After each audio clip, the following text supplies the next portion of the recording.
وَتَكُونُ الْجِبَالُ كَالْعِهْنِ الْمَنْفُوشِ، پہاڑوں کو اللہ تعالیٰ نے زمین کی مضبوطی کے لیے قائم کیا ہے۔ اوپر اگر 100 میٹر ہیں، 10 میٹر ہے پہاڑ، زمین میں 90 میٹر ہے اندر، اسی لیے زمین ادھر ادھر ہلتی نہیں۔ کبھی کبھی زلزلہ آتا ہے، پوری زمین کی حفاظت کے لیے اللہ نے پہاڑوں کو نصیب کیا۔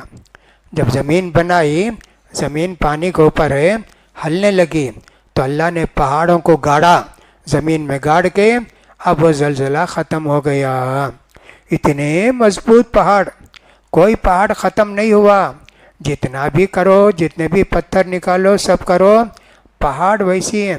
اور کتنے پہاڑ ہوں گے دنیا میں، پتہ نہیں کس نے گنا ہے، نہیں گنا ہے، کتنے لاکھ پہاڑ ہوں گے، اللہ بہتر جانتا ہے۔ اتنے مضبوط پہاڑ جی، اس کا ایک ٹکڑا نکالنے کے لیے کتنی مارنا پڑتا ہے، اور کیا کیا کر کے ایک ٹکڑا نکالتے، پھر جو ہے کرشر میں ڈال کے اس کو چھوٹے ٹکڑے کرتے، اتنا سب ہے جی۔ اتنا مضبوط پہاڑ، دھنکی ہوئی روئی ہے نا، رنگین روئی، کلر والی روئی، ویسے پہاڑ اڑنے لگیں گے۔ سبحان اللہ، کیسے سوچ کے دیکھیے کیا ہولناک منظر ہوگا۔ یہ ایک بلڈنگ گرتے ہوئے دیکھتے ہیں، کتنے لوگوں کے اوسان خطا ہو جاتے ہیں، ڈر جاتے ہیں، ایسا ہوتا ہے۔ پہاڑ جی، رنگ برنگ کے پہاڑ دنیا میں اللہ نے قائم کیے ہیں۔ سفید پہاڑ، پتھر کے پہاڑ بھی ہیں، لال پتھر کے پہاڑ بھی ہیں۔ چائنا کے اندر اتنے پہاڑ ہیں، سب ایک دم لال ہیں۔ کالے پتھر کے پہاڑ ہیں، اس لیے اللہ نے کہا کلر، رنگین، دھنکی ہوئی روئی کی طرح پہاڑ سب اڑنے لگیں گے۔ اللہ اکبر، کتنی بڑی ہولناک منظر ہوگی جی۔ وَتَكُونُ الْجِبَالُ كَالْعِهْنِ الْمَنْفُوشِ، اتنی بات بتا کے اللہ تعالی ہم کو وارننگ کرتے ہیں۔ کیا کرتے ہیں؟ وَتَكُونُ الْجِبَالُ كَالْعِهْنِ الْمَنْفُوشِ فَأَمَّا مَنْ ثَقُلَتْ مَوَازِينُهُ فَهُوَ فِي عِيشَةٍ رَاضِيَةٍ، ہم جو کچھ بھی عمل کرتے ہیں، یہ عمل قیامت کے دن تولا بھی جائے گا۔ کافی ہے ہمارے لیے، فرشتے آ کر گواہی دیں گے، رجسٹر لا کے رکھا جائے گا۔ یہ سب قیامت کی باتیں ہیں، قرآن میں اتنی ہیں، ان کو سوچتے ہیں تو ایک الگ ہی دنیا ہے، اور ظاہر بات ہے قیامت کی دنیا بالکل الگ ہی دنیا ہے۔ عجیب و غریب باتیں۔ تو جو آدمی کے نیک عمل کر کے آئے گا، مزے کی زندگی گزارے گا، جہنم کو نہیں جائے گا، اس کا حساب کتاب سخت نہیں ہوگا، فرشتے اس کو خوش آمدید کہیں گے۔ فَأَمَّا مَنْ ثَقُلَتْ مَوَازِينُهُ، جس کی ترازو بھاری ہو جائے گی، عمل کی ترازو، ایک ترازو، ایک پلڑے میں، ترازو میں دو پلڑے ہوتے تھے، اب تو الیکٹرک ترازو آ گیا، پلڑے وغیرہ نہیں ہوتے، وہ ایک ہی میں سب کچھ بتا دیتا ہے کتنا وزن ہے۔ لیکن پہلے اسی تھا، ہمارے بچپن میں بھی دیکھے، بعد میں بھی دیکھے، اور اب بھی بہت ساری دیہات کے اندر وہی ترازو رہتا ہے، اسی سے تولتے ہیں۔ ایک میں بٹ رکھتے ہیں اور ایک میں جو چیز رکھتے ہیں، ناپ کے تول کے دیتے ہیں۔ تو اللہ نے فرمایا جس کی ترازو، جس کا پلڑا نیکی کا بھاری ہو جائے گا، فَهُوَ فِي عِيشَةٍ رَاضِيَةٍ، بڑی مزے کی زندگی گزارے گا، بڑی خوشی کی زندگی گزارے گا، بہت عیش و آرام کی زندگی گزارے گا۔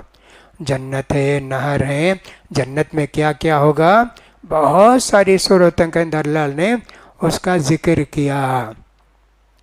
ایک حدیث میں آیا کہ اللہ کے رسول صلی اللہ علیہ وسلم نے فرمایا، موٹے آدمی کو لایا جائے گا جو کافر تھا، اس کو ایک پلڑے میں رکھا جائے گا، دوسری طرف اس کے عمل کو رکھا جائے گا، تو کیا ہوگا، اس کے عمل کا پلڑا اوپر چلا جائے گا، کچھ بھی نہیں وزن۔ فَلَا نُقِيمُ لَهُمْ يَوْمَ الْقِيَامَةِ وَزْنًا، ان کے عمل کا ہمارے پاس کوئی ویلیو نہیں ہے. کرتے نا ایمان لائے بغیر کتنے ہی نیک کام کر لو یہ ایک پیسے کا ثواب نہیں ملے گا.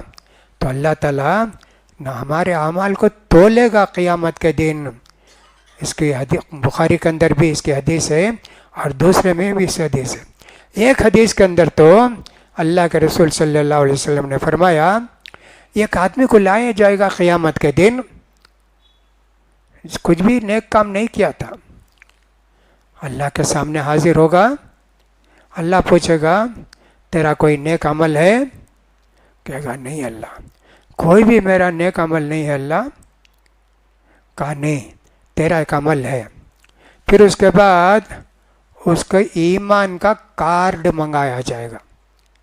کارڈ پوسٹ کارڈ وغیرہ ہم لوگ استعمال کرتے ہیں تب بھی کارڈ ملتا ہے مختلف چیزوں کا.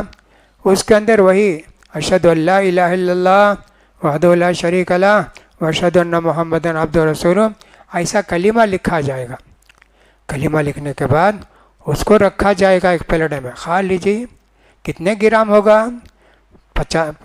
5 گرام 10 گرام ہوگا اتنا ہی نہ ہوگا. یہ کارڈ ہے لکھا ہوا اس کے اندر اتنا ہی پورا قرآن نہیں لکھا ہوا ہے. اور اس کے گناہوں کو رکھا جائے گا. یہ گناہ اوپر چلے جائیں گے اور اس کا جو کارڈ کا پلڑا وہ بھاری ہو جائے گا. کہا تجھے جنت ہے. کتنا ایمان اس کا مضبوط رہا ہوگا کہ صاحب اس کو جو ہے سارے گناہوں پر اس کی نیکی بھاری ہو گئی.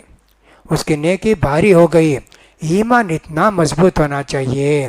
تو کہا اللہ تعالیٰ نے فَهُوَ فِي عِيشَةٍ رَاضِيَةٍ وَأَمَّا مَنْ خَفَّتْ مَوَازِينُهُ جس کی نیکیاں کم ہیں یکدم ہے نہیں یکدم بالکل کم ہے.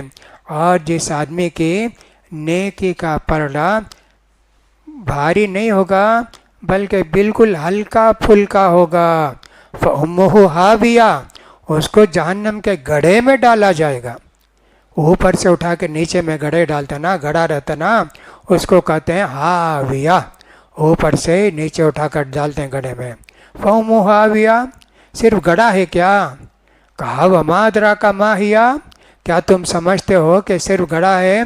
نَارٌ حَامِيَةٌ دہکتی ہوئی آگ ہوگی اس میں اس کو ڈالا جائے گا.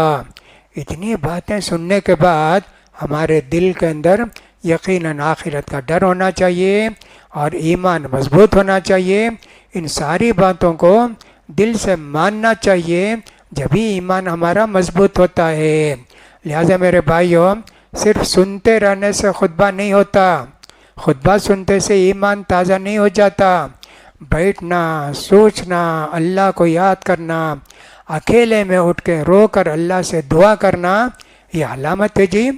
رات میں کوئی آدمی اٹھ کے سارے گھر والے سو رہے ہیں سمجھو ایک آدمی اٹھ کے تہجد پڑھ رہا ہے اس کا ایمان کتنا مضبوط ہوگا. اللہ بولا ہے نا تہجد کا ثواب بہت زیادہ ہے. اس کی ایمان کی گواہی دیں گے. ایمان اس کا اتنا مضبوط ہے. گھر والے سب سو رہے ہیں فجر کی نماز پڑھیں گے نہیں تو بعد میں اٹھ کے پڑھ لیں گے. یہ آدمی اللہ کا ڈر اس کے دل میں اتنا ہے تہجد پڑھتا ہے روتا ہے گڑ گڑاتا ہے. تتجافى جنوبهم عن المضاجع يدعون ربهم خوفا وطمعا ومما رزقناهم ينفقون. اللہ کے یہ نیک بندے سے ہیں رات میں بستر سے اٹھ جاتے بستروں سے الگ ہو جاتے. تتجافى جنوبهم ان کے پہلو بستر سے الگ ہو جاتے. کیا کرتے جی؟ نماز پڑھتے جی اللہ سے ڈرتے گھبراتے جنت کو امید رکھتے اور جو کچھ ہم نے دیا اس میں سے خرچ کرتے. یہ سب ایمان کی باتیں ہیں. لہٰذا ایمان مضبوط کیجئے ایمان مضبوط کیجئے. صحابہ بھی آپس میں کبھی بات کرتے ہوئے کہتے تھے تعال نؤمن بنا ساعتن آؤ جی بیٹھو ایمان کی باتیں کریں گے. ایمان کی باتیں کیا کریں گے؟ ایمان مضبوط کریں گے. ایسے ایمان کی مضبوطی ہی سے برائیاں ختم ہوتی ہیں. ایمان کمزور ہو تو برائیاں ختم نہیں ہوتی ہیں برائیاں بڑھتی جاتی ہیں یہاں تک کہ انسان بڑا شیطان بن جاتا ہے. شیطان ہی نہیں بڑا شیطان بن جاتا ہے. ایمان نہ ہونے سے سوسائٹی کے اندر بہت ساری خرابیاں پیدا ہوتی ہیں. ان سب کو آپ جانتے ہیں. کچھ خرابیوں کا ذکر انشاءاللہ کرنے کی کوشش کریں گے. اللہ سے دعا ہے کہ اللہ تعالیٰ ہمارے ایمان کی کمزوری کو دور کرے، ہمارے ایمان کو مضبوط کرے. اللہ تعالیٰ کے وعدے پر ہم کو پورا یقین کامل دلائے. اللہ تعالیٰ خوف کی اور رغبت کی زندگی ہم کو نصیب فرمائے. ایمان پر رکھ کر ہمارا ایمان پر خاتمہ فرمائے. اقول قولی ھذا واستغفر اللہ لی ولکم ولسائر المسلمین فاستغفروہ انہ هو الغفور الرحیم.